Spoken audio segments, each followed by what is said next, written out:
اس وقت کیا جب تھامسن ایڈیسن بلب ٹیسٹنگ کرنے جا رہا تھا۔ کیا کرنے جا رہا تھا؟ بلب ٹیسٹنگ کرنے جا رہا تھا۔ اس کے ساتھ ایک اور بھی واقعہ کوٹ کروں گا، وہ بھی آپ کو بتاؤں گا۔ اصل میں اس نے کہا کہ اتنی بڑی اچیومنٹ سے پہلے میں اپنی ماں کا وہ خط تو پڑھوں دوبارہ جس خط میں میری ماں نے مجھے حوصلہ افزائی کی تھی اور جو میرے استاد نے لکھا تھا میری حوصلہ افزائی کے حوالے سے۔ تھامسن ایڈیسن گیا، اس نے وہ خط دیکھا، دیکھ کے دوبارہ کھولا اور کھول کے جب پڑھا تو اس خط میں یہ لکھا ہوا تھا کہ آپ کا بچہ انتہائی نالائق ہے، یہ ہمارے اسکول کے بچوں کے ساتھ نہیں چل سکتا، لہذا برائے مہربانی آپ اسے اپنے گھر میں رکھیں اور اپنے بچے کو گھر میں پڑھائیں، ہم اس اب نارمل بچے کو نہیں پڑھا سکتے۔ تو اس وقت تھامسن ایڈیسن کی آنکھوں میں آنسو آ گئے۔ اگر وہاں پہ خدا نہ خواستہ اس کی ماں اس کو یہ خط اس طرح نہ پڑھ کے سناتی، جس نے ایسے الفاظ میں نہ پڑھ کے سناتی جن الفاظ نے تھامسن ایڈیسن کو دنیا کا روشن ستارہ بنا دیا، دنیا کے بلبوں کا فاؤنڈر بنا دیا، دنیا کی روشنیوں کا مالک بنا دیا، اگر اس کی ماں ان الفاظ کو ایسے نہ بدلتی تو تھامسن ایڈیسن آج نہ ہوتا، تھامسن ایڈیسن کو کوئی جانتا بھی نہ ہوتا، تھامسن ایڈیسن کی پہچان ہی نہ ہوتی۔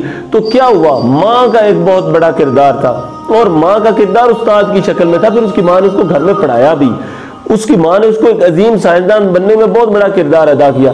اب تھامسن ایڈیسن کا ایک اور واقعہ کوٹ کرتا ہوں، کیونکہ تھامسن ایڈیسن نے دکھ دیکھے تھے تو تھامسن ایڈیسن نے اس دکھ کا پرچار بھی کیا۔ تھامسن ایڈیسن نے کیا کیا؟ تھامسن ایڈیسن کے پاس ایک لڑکا شاگرد کام کرتا تھا۔ تھامسن ایڈیسن نے جب دنیا کا پہلا بلب بنایا تو ٹیسٹنگ کے لیے اس بلب کو لایا گیا، تو اس نے اپنے شاگرد کو کہا کہ جاؤ اس بلب کو لگاؤ ہولڈر کے اندر جہاں پہ یہ جلے۔ جیسے ہی وہ لگانے لگا تو وہ بلب گرا اور وہ ٹوٹ گیا۔ جب ٹوٹ گیا تو کیا ہوا؟ ساری دنیا پریشان ہوگی کہ یہ دیکھو اس نے اتنی محنت سے بنایا تھا اور اس کے ایک نالائق شاگرد نے اس بلب کو توڑ دیا۔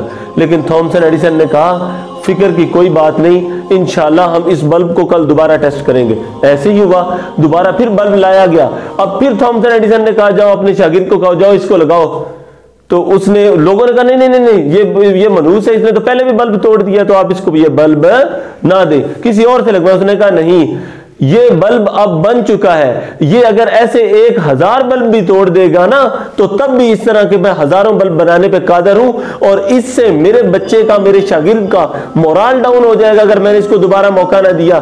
یہ تو بن چکی ہے چیز، کوئی بات نہیں، اگر اس سے ٹوٹ گئی تو دوبارہ بھی یہی لگائے گا۔ دوبارہ وہ بلب لگایا گیا اور ساری دنیا نے وہ روشنی دیکھی، اور اس میں تھامسن ایڈیسن کا بہت بڑا کردار رہا ہے۔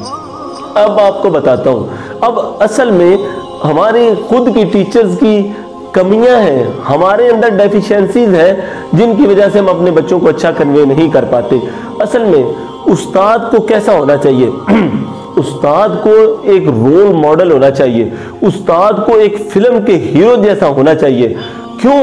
جب ایک استاد ایک فلم کے ہیرو جیسا ہوگا تو سننے والے منتظر ہوا کریں گے، سننے والے منتظر ہوا کریں گے۔ آپ کو میں ایک مثال دیتا ہوں، آپ کا جو سب سے فیورٹ ہیرو ہے، آپ اس کی فلم 3 گھنٹے دیکھتے ہیں اور 3 گھنٹوں میں شاید ہی کوئی 1 منٹ ہو جب آپ بور ہوتے ہو۔ آپ بور نہیں ہوتے، کیوں؟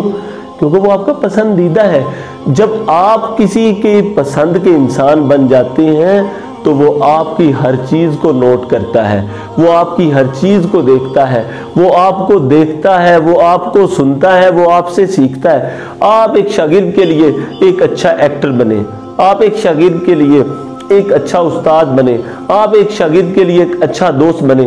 اور اللہ کی قسم میرا ایمان اور یقین ہے جو اساتذہ اپنے بچوں کو دل سے پڑھاتے ہیں اور ان کے ساتھ وقت بھائیوں کی طرح، ایک بڑے استاد کی طرح، ایک دوست کی طرح، ایک ایکٹر کی طرح، ایک میں کہتا ہوں صحافی کی طرح ایک وقت جب گزارتے ہیں نا تو وہ بچے ہمیشہ کامیاب ہو جایا کرتے ہیں۔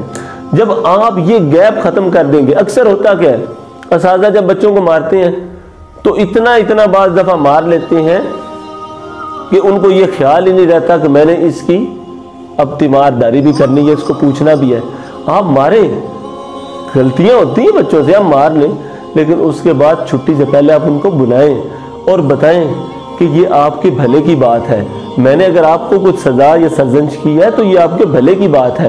تو آپ کو چاہیے جتنے بھی اساتذہ ہیں، آپ اپنی زندگی کے اندر ضرور ایک ایسا تھامسن ایڈیسن پیدا کریں جو آپ کی زندگی کو روشن بنا دے۔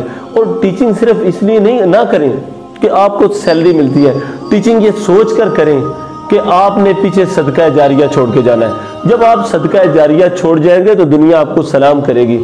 ٹیچنگ کے بہت سارے پرنسپلز ہیں، ان میں سب سے پہلا جو پرنسپل ہے نا، آپ بچے کے لیول تک جائیں۔ آپ 10 سال کے بچے کو پڑھاتے ہیں تو آپ خود بھی 10 سال کے بچے بنیں۔ جب آپ اس بچے کے لیول پہ چلے جائیں گے نا، بچہ آپ کی ہر بات سنے گا، بچہ آپ کی ہر بات نوٹ کرے گا، بچہ آپ کے ساتھ کوآرڈینیٹ کرے گا۔ یقین جانیے جب آپ محبت، خلوص اور پوری محنت سے پڑھائیں گے نا تو آسمانوں پہ بیٹھا اللہ آپ کو رائے گا نہیں جانے دے گا۔ بچہ آپ کی ہر بات کاپی کرے گا۔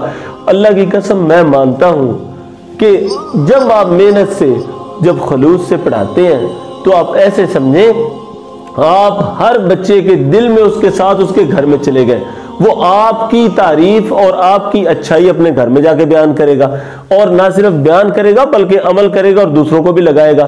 آج مجھے یہ بتائیں، آج کتنے اساتذہ ہیں وہ جب پڑھاتے ہیں تو وہ کتنے ایک اساتذہ ہیں جو اپنے شاگردان کو دینی اقدار سکھاتے ہیں، جس میں دعائیں ہیں، جس میں گھر سے نکلنے کی دعا ہے، گھر میں جانے کی دعا ہے، واش روم جانے کی دعا ہے، واش روم سے نکلنے کی دعا ہے۔ کیا اگر ایک دعا بھی ہم نے ایک بچے کو سکھا دی نا، اور وہ بچہ اس نے آگے کسی کو سکھا دی یا اس نے یہ دعا اپنی اگلی نسل میں بھیج دی، تو اللہ گواہ ہے ہم تو ویسے ہی سمجھ جائیں گے۔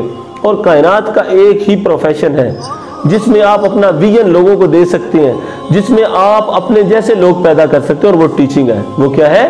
ٹیچنگ ہے۔ تو ٹیچنگ میں آ کر آپ بچوں کو ہرٹ نہ کریں۔ میں خود سٹوڈنٹ رہا ہوں، جب اکثر اساتذہ بہت زیادہ مارا کرتے تھے تو دل ٹوٹ جایا کرتا تھا۔ دل میں سب سے پہلا سوال یہ پیدا ہوتا تھا میں سکول ہی چھوڑ دوں، ایسے اسکول سے تو بہتر ہے میں پڑھوں ہی نہ۔ میں کہتا ہوں کہ جب آپ ایسے استاد بنے، جب آپ نہ جائیں تو بچے افسردہ ہوں، بچے دکھی ہوں کہ آج ہمارے استاد نہیں آئے۔ ورنہ نارملی ویسے کیا ہوتا ہے کہ جتنے بھی بچے ہیں جب آپ نہیں جاتے تو وہ بڑے خوش ہوتے ہیں کہ آج ہمارے استاد نہیں آئے۔ اصل میں ایسے استاد نہ بنے، آپ ایسے استاد بنے کہ بچوں کو آپ کے آنے کا انتظار ہو اور وہ آپ کے منتظر ہوں، اور ویسے منتظر ہوں جیسے اپنی پسند کا کوئی ایکٹر دیکھنے کے لیے کوئی بندہ آیا ہوا ہوتا ہے۔ وہ اس کی ایک ایک جھلک دیکھتا ہے، وہ اس کی ایک ایک بات سننا چاہتا ہے، وہ اس کو ٹچ کرنا چاہتا ہے، وہ اس کے ساتھ شیک ہینڈ کرنا چاہتا ہے۔ آپ ایسے استاد بنے۔ جس دن آپ ایسے استاد بن جائیں گے، اللہ گواہ ہے آپ زندگی میں کبھی ناکام نہیں ہوں گے۔ اور آپ کو اس کے لیے بچے کے لیول پہ جانا پڑے گا۔ پھر بات وہی کر رہا ہوں، بچے کے لیول پہ جانا پڑے گا۔ جب آپ بچے کے لیول پہ چلے جائیں گے نا تو پھر آپ کو کبھی ناکامی حاصل نہیں ہوگی۔ تو میری ان باتوں کو یاد رکھیے گا، دعاؤں میں یاد رکھیں۔ پاکستان زندہ باد۔